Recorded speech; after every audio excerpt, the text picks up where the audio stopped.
What's going on? Trying to How's it be going? good. Trying to be good. So, Yeah. everybody, I'm here with Jennifer Gairy. She's a agent that I've become very, very familiar with. We became really good friends, and I wanted her to come on here and talk a little bit about herself and her business. So, Jennifer, tell me what's going on with real estate. Tell us a little about yourself and what you've been doing for the last few years. Okay, so I got my real estate license in 1995 and have been a full-time agent since then. When I started, the first year that I started, actually, I did a Mike Ferry course. So all I concentrated on was getting listings, expired listings and cold calling, which actually I enjoyed. Cold calling was kind of crazy. You're calling people at 8 o'clock in the morning. They're getting upset with you. People who work nights will cuss you out. But never mind that. I actually did very well, especially with the expired listings. And so I have grown. I've been with one or two companies. My first company was Metro Brokers. I was there for 13 years or so. And then during the downturn, I went to Solid Source. Then should I say that I thought I had to move because I was getting stagnant. And then we met when we were at your home sold guarantee just for a little while. Yeah, I think I was there a few months. And then we found EXP, that wonderful company that we love very much. absolutely. So Yeah. I want to go back a little bit. So you mentioned, Okay. when you first started out, you were going through, what I think most real estate agents go through, which is kind of figuring out where you're going to do to get leads, where you're going to do to get business from. And it sounds Mhm. like, you went through the whole process of trying a few different areas and, you really kind of homered in on expired listings. Can you talk a little bit about that a little bit more?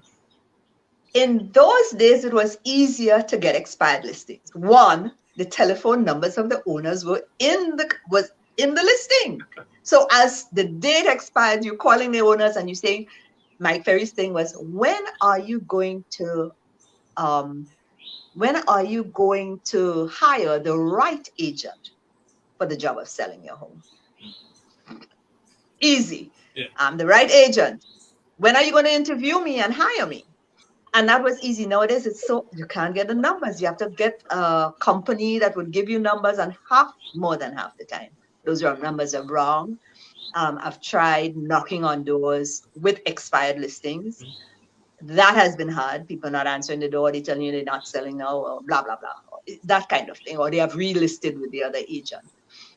So, where do you want me to go from here? What do I do now to get listings or any sales? Yeah, because I mean, it sounds like you had scripts, right? So most people they don't have when they're first starting off is scripts. They try to just kind of wing it, or maybe they've got a script that they've kind of looked at on the internet or something like that. But you mentioned you went to someone that is like a coach and started getting their Yes. information and all of their stuff and utilizing it, and you were having really good success. But like you said, that was for at that time, and that's really At that's that really a time. big thing because real estate and situations they evolve. So you have to have the right person or the right group in front of you where those scripts are being updated, so you know what the latest and greatest. Because that same thing that you said then Absolutely. isn't going to be the thing that's going to get you in front of a seller now. Absolutely. You're totally right. Um, so nowadays I have a coach. Should I mention his name? Yeah, sure, yeah. I, Peter Porcelli, the greatest. So we prospect a lot, whether it's expired, usually a lot of following up. We meet people. I have to tell you how I get a lot of business. I'm a people person. That's absolutely true. Love meeting people. So summer, starting March, I start jumping in my car, driving just my neighborhood, within a 3 mile radius.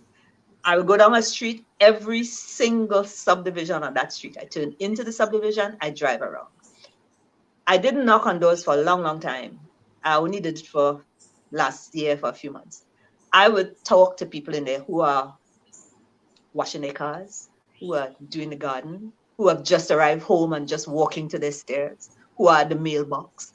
And I just talk to them and I say, I'm looking for a seller. I really am. That's what I'm looking for. A seller that don't get worried. I'm just stopping because I'm looking for a seller because we need houses on the market. Are you in that category? Are you a seller? Or have you been thinking about selling? And sometimes they'd say, actually, how did people have said to me, how did you know? We just started talking about that. Maybe that's why the Lord brought me right to you. Yeah. And we have a chat. Seriously. And we have a chat. And I think what my personality does help me because I can make people, I talk and, I'm just down to earth. People have actually said to me, come inside and see the house. They don't know me from Adam. Yeah. Come inside and see the house. And I'll go inside and see the house and say, oh, wonderful house or certain things. Okay, so with listings in particular, I do want to see the house. Sometimes they invite me in right then. Sometimes we make an appointment for me to come back. And then I will go back and I would take a really critical look at the house. I tell them that I am the inspector. I am the buyer and the buyer's inspector. So we look around the house for things that a buyer would see and not like. Anything to be fixed, paint things, how to move the furniture around. I mean, I started doing furniture moving long before staging in the 90s, before we knew about staging. Just preparing the house for sale. So that's the way I usually do business. This year I'm having a hard time because I don't want to go in anyone's house, really. Yeah, I know. And people don't want to meet me. I'm coming in with a mask. But I did it last week. I did it a few days last week and spoke to a few people and actually got one potential buyer and one lister. Yeah. I mean, so it works for me. It's funny because, just all the time that I've known you, you've always been this upbeat, very positive, and I'm sure just the fact that you're showing up and knocking at somebody's door and, with that personality, they're like, oh, of course, come on in. You can see my house. These are my grandkids' pictures. But James, I'm telling you, one time I said to a guy, but you don't know me. So he said, oh, come. And his wife is in the kitchen. I said, sorry, your husband wants me to see the basement. That sort of way. So it's kind of cool. But I mean,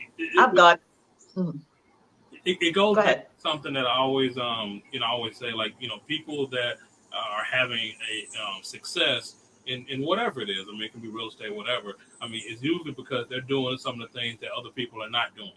So, people know that, if you go and knock on doors and you speak to people that, 9 times out of 10, you'll make connections and then get business from it. But how many people actually do it? People know that if you make these phone calls to expireds and for sale by owners, that you'll probably get business. But how many people actually do it? But you actually did it. You did it then, and you're doing it now, and like you said, you're doing it with a mask on now. So I mean, it just doesn't stop. Once you know something works, you just keep going down that path. Have to. The other way I get business, and I am amazed because I can get a $400,000 house by meeting somebody in Sam's. I walk around Sam's with my trolley, and I look at people. And I pick, it's choosing the right people. And I say, sorry to disturb you, but I am shopping, but I just want to work while I'm shopping. I don't think I should waste time. And I'm wondering, are you thinking of selling a home, or do you know anybody who's thinking of selling a home? And they look at me and they say, I am thinking of selling my home. It's like, how come you stopped? A client said to me after we sold and stuff, she said to me, why did you pick me? I said, I don't know. I saw you and I thought, let me talk to you. Yeah. The intuition. $400 and something. Yeah. It could be intuition or just the spirit. Because I don't stop everybody. Yeah. Right. But I just have success doing that. I'm showing a girl right now. She's buying in the 300s. And I met a guy at Sam's again. At the end of last year sometime. Yeah. And I gave him my card if he knew anybody. He thought he knew, so I gave him a card. And he handed it to a friend of his who called me, and I'm working with her now.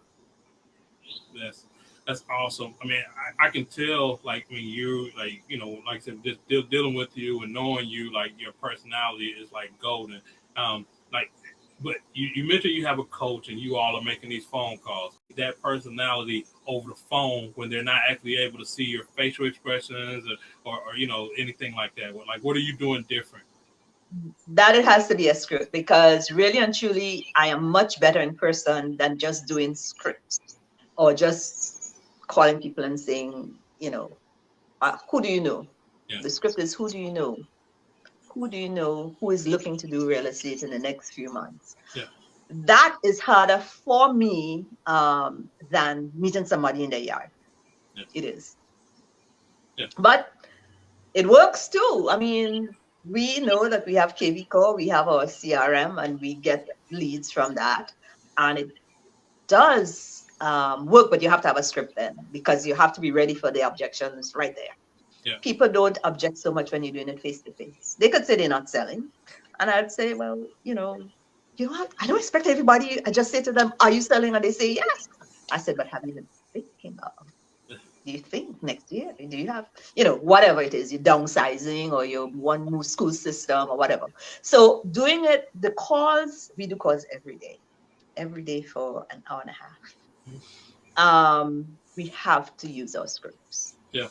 I remember we were at a meeting. You were telling me like some of the people that you made contact with from making those calls, and pretty much you put them in your pipeline, and you're getting things set up, and obviously you've been able to close. A lot of those people just. Oh yes, you Yeah. follow. Yes, you have to. So, for example, today I called somebody who had spoken to maybe near the beginning of the year, and he had been in a car accident when I spoke to him, and you could hear it in his voice. He was very weak. He answered his phone, and I've called him once or twice after that. And today I called him again. He sounds much better, but he says, my life has changed, and I don't think I'd be able to do anything till next year. I have it. It's written there. So I said to him, okay, next year, June, because he's saying he renewed his lease. So next year, June, July is when he's going to think. I said, but I'm going to touch base with you in January, just to see how you're doing and for you not to forget. I mean, I'm telling you, if you not to forget me, I am going to touch, and then we'll go from there. So I prepare them for Yeah. that. Yeah. Yeah. And that's something that was learned as well, because one thing I always tell people, if I meet somebody that's looking to buy something a year from now, or somebody looking to buy something 6 months from now, well, I want to be in front of that person because I plan on being in the business 6 months from now, a year from now. Absolutely. And that's how we Yeah. set up like multiple closings. So if I met somebody a year that was looking to buy now, that's one closing. If I met somebody now that's looking to buy something now, that's one closing. Somebody 6 months ago looking to buy something now, that's another closing. That's how you have multiple closings, and you Multiple closings at a time. at a time. So like you're doing that from those phone calls and also through that Yeah. face to face. I would tell you that one of the things I did with Mike Ferry. So when I talk to somebody, they say, "Oh yes, I'm thinking of selling. My daughter is getting married in February of next year." I have a guy like that after I've been calling, and September is when he's getting married. And so I'm going to be selling after she moves out of the house. Yeah. I write it on a card. I touch base. This is July, so I'll touch base in November and say, how's the wedding going? You remember you've told me, or if I spoke to the husband, I say, well, when I was talking to the wife a few months ago, she was telling me that your daughter was getting married in January, and then you all be thinking of selling that. Because I always repeat something that they tell me, so they know I'm not just a person up the street calling, right? So they say, oh yeah, okay, my wife must have told her, or whatever, school or whatever it is. Yeah. Making that connection first. Make that connection. Yeah. Immediately. And the thing about it is just the the a higher level of accountability, because anybody, what we try to do as real estate agents, like willpower, like I got the will and I'm gonna do this and I'm gonna do that. But if you're not connected to a group, or if you don't have people in your life that's holding you accountable, like you said, you got a coach. I mean, we have a coach. People that are pushing you and actually opening up blind spots, because a lot of time in business, you have certain blind spots, like you mentioned, the scripts that was working, back a while ago, those are not the same scripts that's working right now. So you got to have That's something right. there, or somebody's going to open that blind spot to be able to get to that customer and give them what I call the Jennifer effect, which is ultimate truth first, and then great experience. Because I've seen you tell, you've told me, you've told people things that about their house, things that they got to get taken care of, or some agents, they might have been reluctant to say it, but you was able to No. tell the client because you knew that was the right thing.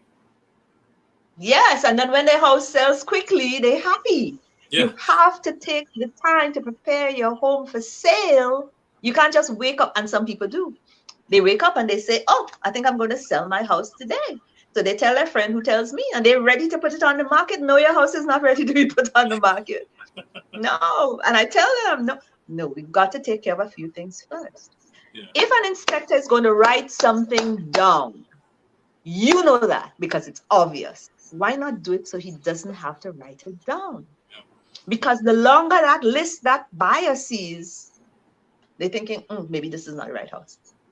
Yep. So let's take care of all these things. The little rot at the base of, the door frame outside where the rain falls down. Yeah. 9 times out of 10, that's rotted.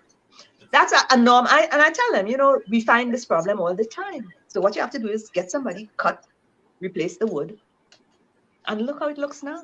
Yeah. Yeah. It's those little small things, right? Little things, but, and don't have the distractions.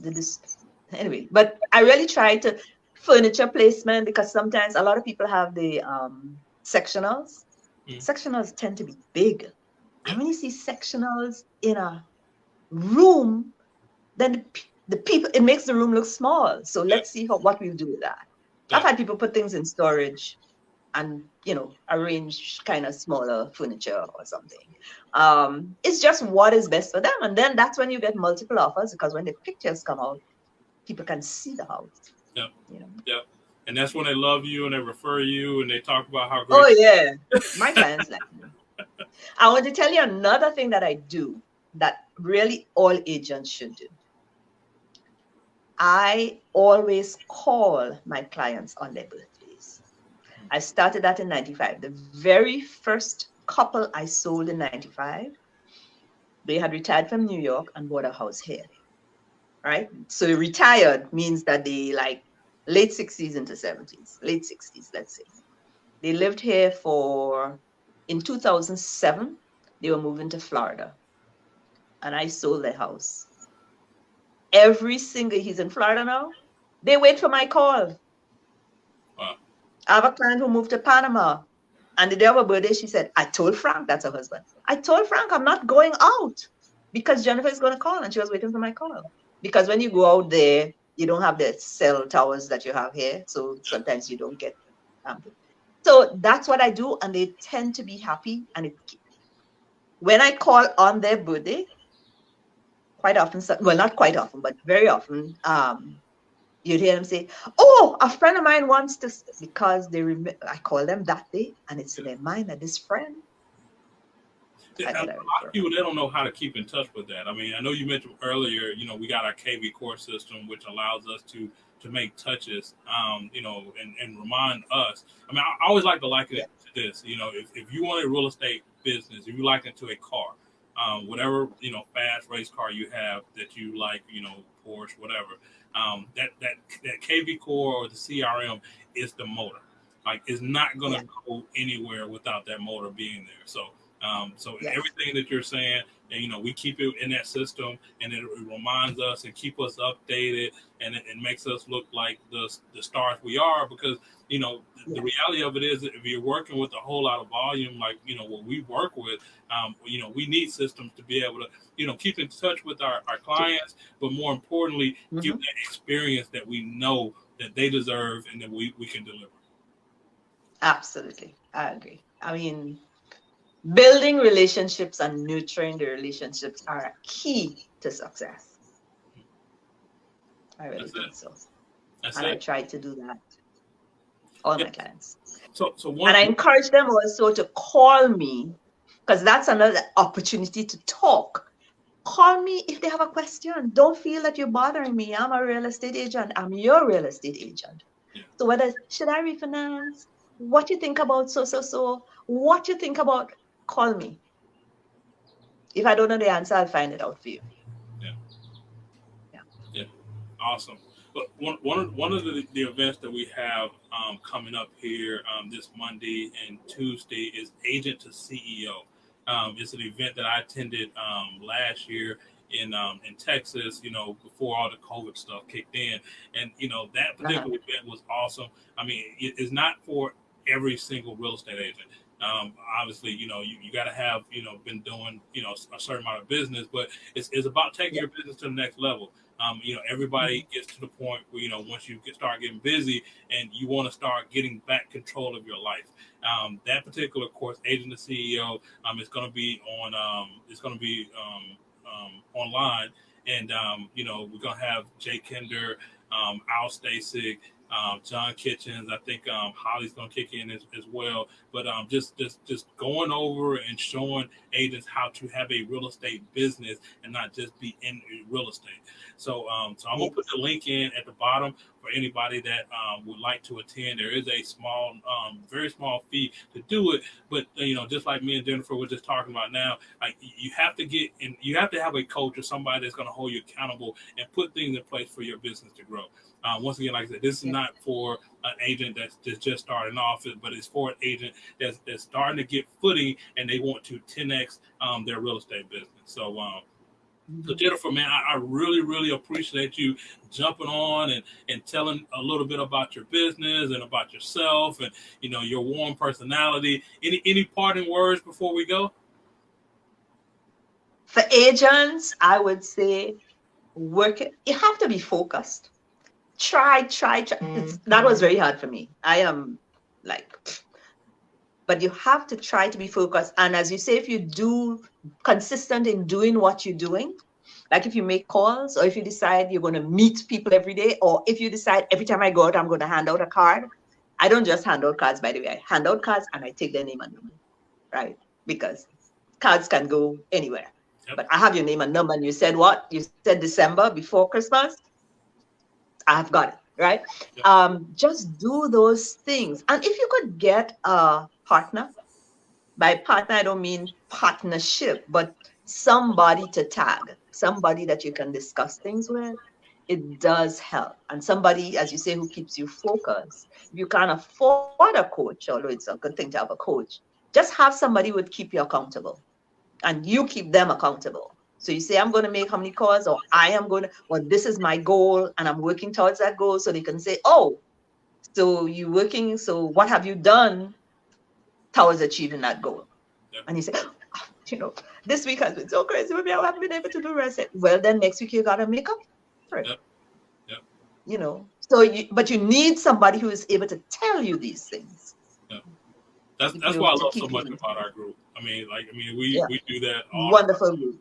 Yeah, Hmm. always doing that.